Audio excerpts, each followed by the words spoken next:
نماز کے لیے وضو شرط ہے، بغیر وضو کے نماز نہیں ہوتی ہے، چاہے آدمی اخلاص کے ساتھ پڑھے، سنت کے مطابق پڑھے، اگر اس نے وضو نہیں کیا ہے تو اس کی نماز نہیں ہوگی۔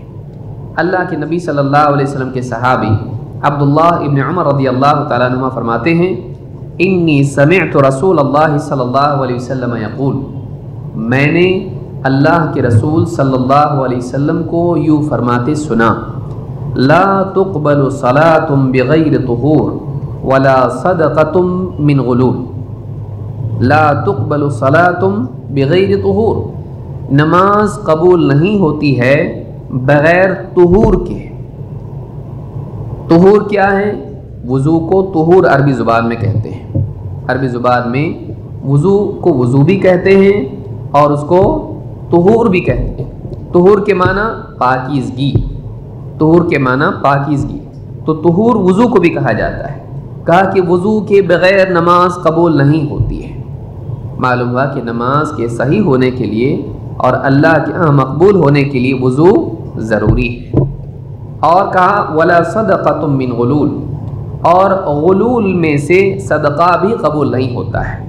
غلول کس کو کہتے ہیں؟ غنیمت کے مال میں سے چوری کیا ہوا مال۔ تو معلوم ہوا کہ اگر مال حرام ہے، خیانت والا ہے، چوری والا ہے، غصب والا ہے، اس میں سے اگر آدمی صدقہ کرتا ہے تو اللہ اس کو قبول نہیں کرتا ہے۔ تو حرام مال کا صدقہ قبول نہیں، بغیر وضو کے نماز قبول نہیں۔ تو ہم یہ کہیں گے کہ بغیر وضو کی نماز صحیح نہیں ہوتی ہے، بغیر وضو کی نماز صحیح نہیں ہوتی، چاہے ادا کر لے وہ ادا نہیں ہوئی، پھر سے دہرانا پڑے گا۔ تو جیسے کوئی آدمی بھول کے اگر نماز پڑھ لیں اور پھر یاد آیا میں نے وضو نہیں کیا تھا، تو حدیث کیا بتا رہی ہے؟ بغیر وضو کی نماز قبول نہیں ہوتی۔ اب اس کو کیا کرنا پڑے گا؟ اس کو پھر سے وضو کرنا پڑے گا اور نماز پڑھنی پڑے گی، ورنہ نماز قبول نہیں ہوگی۔ تو یہ یاد رکھنا چاہیے۔ اسی طرح سے لا يقبل اللہ صلاۃ احدکم اذا احدث حتى يتوضا، اللہ کے نبی صلی اللہ علیہ وسلم فرماتے ہیں کہ اللہ تعالیٰ تم میں سے کسی شخص کا وضو ٹوٹ جانے پر اس کی نماز قبول نہیں کرتا ہے یہاں تک کہ وہ وضو کرتے ہیں۔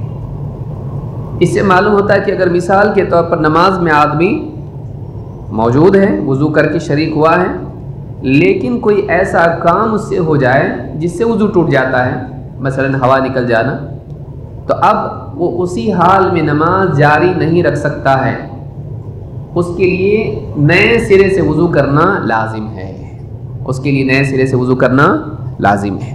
تو اللہ تعالیٰ تمہاری نماز قبول نہیں کرتا ہے جب تمہارا وضو ٹوٹ جائے یہاں تک کہ تم پھر سے وضو کر لو۔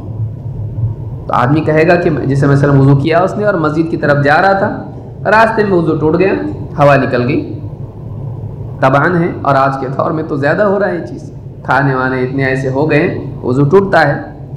تو اب وضو ٹوٹ گیا، اب وہ کہے گا میں تو گھر سے وضو کر کے نکلا تھا، نہیں، وضو ٹوٹ گیا کا مطلب اس کو کیا کرنا پڑے گا؟ مسجد جا کر پھر سے وضو کرنا پڑے گا۔